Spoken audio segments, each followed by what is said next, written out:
ভাই তোমার নাম কি? ইমরান। ভাইয়ের নাম হচ্ছে ইমরান।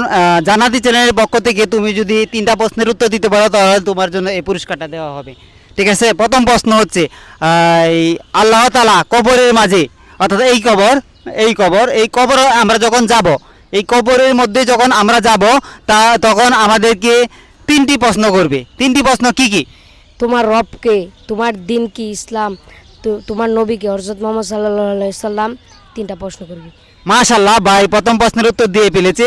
মনে হয় ভাই পুরস্কারটা পেয়ে যাইব। এই কবরে আমরা যখন রাখা হবে তখন 3টা প্রশ্ন করা হবে। এই 3টা প্রশ্নই উনি বলে দিয়েছে। 2 নম্বর প্রশ্ন, আমাদের নবী হযরত মুহাম্মদ সাল্লাল্লাহু আলাইহি ওয়াসাল্লাম এর মায়ের নাম কি? আমেনা। মাশাল্লাহ, ভাই 2টা প্রশ্নের উত্তর পেরেছে। এখন তৃতীয় প্রশ্ন যে হযরত মুহাম্মদ সাল্লাল্লাহু আলাইহি ওয়াসাল্লামের বাবার নাম কি? আব্দুল্লাহ। মাশাল্লাহ, ভাই অবশেষে এই হযরত মুহাম্মদ সাল্লাল্লাহু আলাইহি ওয়াসাল্লাম বাবার নাম বলে ফেলেছে, হযরত আব্দুল্লাহ। অর্থাৎ ভাইকে এই পুরস্কারটা দেওয়া হবে। ভাই এই তোমার পুরস্কার।